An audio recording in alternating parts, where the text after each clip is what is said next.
নমস্কার। আজকে বর্তমান পরিপ্রেক্ষিতে একটা বিষয় নিয়ে কথা বলবো। সেটা হলো রাজা রামমোহন রায়কে নিয়ে মাঝে মাঝে ফেসবুকে দেখি বিভিন্ন আন্দোলন হচ্ছে। ওনার কী দোষ আমি জানি না, মানে কেন আন্দোলন হচ্ছে সেটা আমি জানি না। তবে আন্দোলন ওনাকে নিয়ে আগেও হয়েছে, কারণ উনি কিছু ভালো কাজ করেছিলেন। ওনাকে একটা ছড়া লেখা হয়েছিল, সুরাই মেলের কুল, ব্যাটার বাড়ি খানাকুল, ব্যাটা সর্বনাশের মূল, ওং তৎসৎ বলে ব্যাটা বানিয়েছে স্কুল, ও সে জেতের দফা করলে রফা, মজালে তেনকুল। এই ছড়াটা একসময় কলকাতার অলিতে গলিতে ঘুরে বেড়াতো।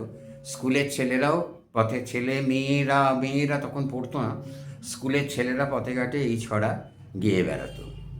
ছড়াটা অবশ্য তাদের নিজের লেখা না, তাদের গুরুজন স্থানীয় কারোর লেখা। আর যাকে নিয়ে লেখা তার নাম রাজা রামমোহন রায়। আচ্ছা, এইখান থেকেই বোঝা যায় যে আমাদের কেন এত দুর্গতি হলো।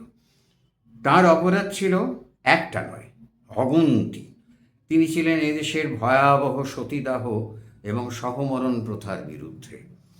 সতীদাহ প্রথা, ধর্মের ওপরে হাত; সহমরণ, ধর্মের ওপরে হাত। রামমোহন বিরাট অন্যায় করছেন, এইটা তখন ব্রাহ্মণ্য স্কুলের ধারণা ছিল। তিনি ছিলেন এদের সাচ্ছার। তখন স্বামী মারা গেলে স্ত্রীকেও চিতায় পুড়ে মরতে হতো, বাধ্য করা হতো। তখন ব্রাহ্মণ পণ্ডিতদের কাছে এটাই ছিল সমাজকে বাঁচানোর শাস্ত্রসম্মত উপায়।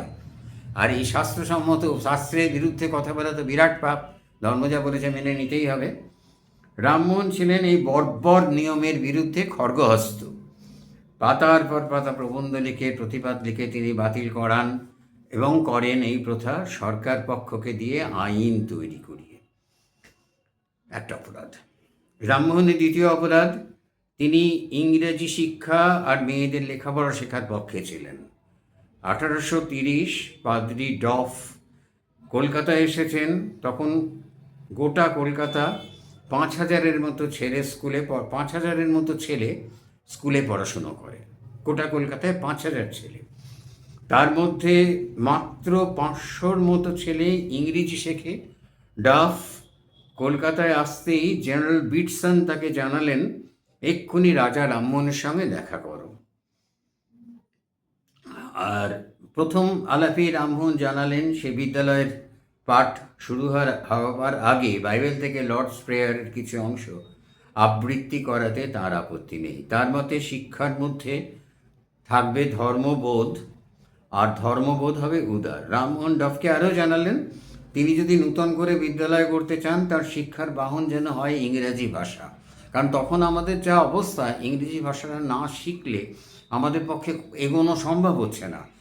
বিদ্যাসাগরও চেয়েছিলেন আমরা যাতে ইংরেজি ভাষা শিখি, সেই জন্য অবশ্য ইংরেজের দালাল বলে নকশাল আমলে ওর মূর্তির মাথা ভাঙা হয়েছিল। রামমোহন যখন একথা বলেছিলেন, তখন ইংরেজ গভর্নমেন্ট কী ভাষা শিক্ষার বাহন হবে সেটা নিয়ে বিরাট চিন্তিত ছিল। কারো মতে সংস্কৃত, কারো মতে আরবি, ফার্সি।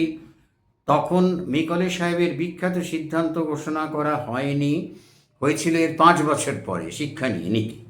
চিতপুর রোডে ফিরিঙ্গি কমল বসুর বাড়ি, সেটা তখন ব্রাহ্ম সভার অফিস। রামমোহন মাসে 40 টাকা সেই বাড়ি, মাসে 50 টাকা ভাড়া ছিল, 40 টাকা সেই বাড়ি ছেড়ে দিলেন ডাফ সাহেবকে, নিজে চলে এলেন অন্য জায়গায়।